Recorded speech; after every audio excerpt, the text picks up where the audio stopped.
पशुपति पारस ने दलित सेना की बैठक बुलाई और घोषणा की कि वो औपचारिक रूप से महागठबंधन में शामिल हो गए हैं। उन्होंने कहा कि 15 से 20 तारीख के बीच सीट का बंटवारा हो जाएगा और हम मजबूती के साथ लड़ेंगे। पूर्व केंद्रीय मंत्री पशुपति पारस ने आज दलित सेना की मीटिंग बुलाई। पूरे बिहार से दलित समाज के नेता आज यहाँ पहुंचे थे।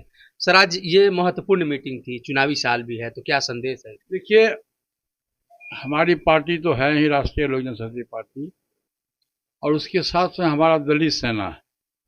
दलित सेना का गठन स्वर्गीय पासवान जी जब जीवित थे तो 1983 में हुआ था, और उस समय दलितों पर काफ़ी अत्याचार हुआ करता था और दलितों के साथ छुआछूत की भावना थी। खास करके आप साउथ में जाते, दक्षिण भारत में, उस समय दलित का छुआ हुआ पानी लोग नहीं पीता था। तो उस सामाजिक व्यवस्था को दुरुस्त करने के लिए पासवान जी ने दलित सेना का गठन किया था 1983 में। तो उसी का चूंकि हम लोग नए गठबंधन में आए हैं, परसों घोषणा हुआ है, महागठबंधन में विधिवत घोषणा हुआ और हमारी पार्टी को सम्मिलित किया गया है।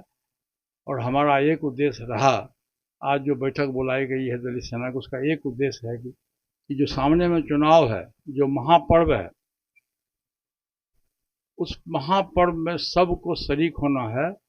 और बिहार में इतनी मजबूती से हम मेहनत करेंगे, इतनी मजबूती से हमारा दलित सेना के लोग और पार्टी के लोग मेहनत करें कि बिहार में आने वाले समय में सरकार बदलाव हो और नई सरकार का गठन हो। महागठबंधन की आपने बात की, तो एनडीए में एक चर्चा अब आम हो गई है। जमुई से सांसद हैं अरुण भारती, उन्होंने जिक्र किया कि इसके पहले जब अकेले चुनाव लड़े तो हमारा वोट प्रतिशत अच्छा रहा था, 243 पर लड़ेंगे तो 10% के आसपास रहेगा। यानी एनडीए गठबंधन। किसने कहा कि वोट प्रतिशत अच्छा रहा? एक तो पहला कि स्वर्गीय पासवान जी जीवित नहीं हुए तो सहानुभूति वोट, पासवान समाज में सहानुभूति वोट मिला। और दूसरा हुआ कि हमारी पार्टी ज्वाइंट सीट में हमारी पार्टी टूटी नहीं थी। और तीसरा हुआ कि हम लोगों ने कहीं किसी उम्मीदवार का विरोध नहीं किया, जिसके चलते 5-5.5% ग्राफ रेट गया।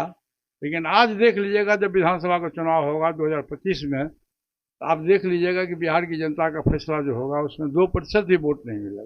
तो इन्होंने साफ दावा किया है कि अगर वो लड़ेंगे तो 2% भी वोट प्राप्त नहीं होगा। उस समय की परिस्थितियां कुछ अलग थी और आज की अलग है। सनी कुमार, जी मीडिया, पटना। मुख्यमंत्री नीतीश कुमार ने चुनाव से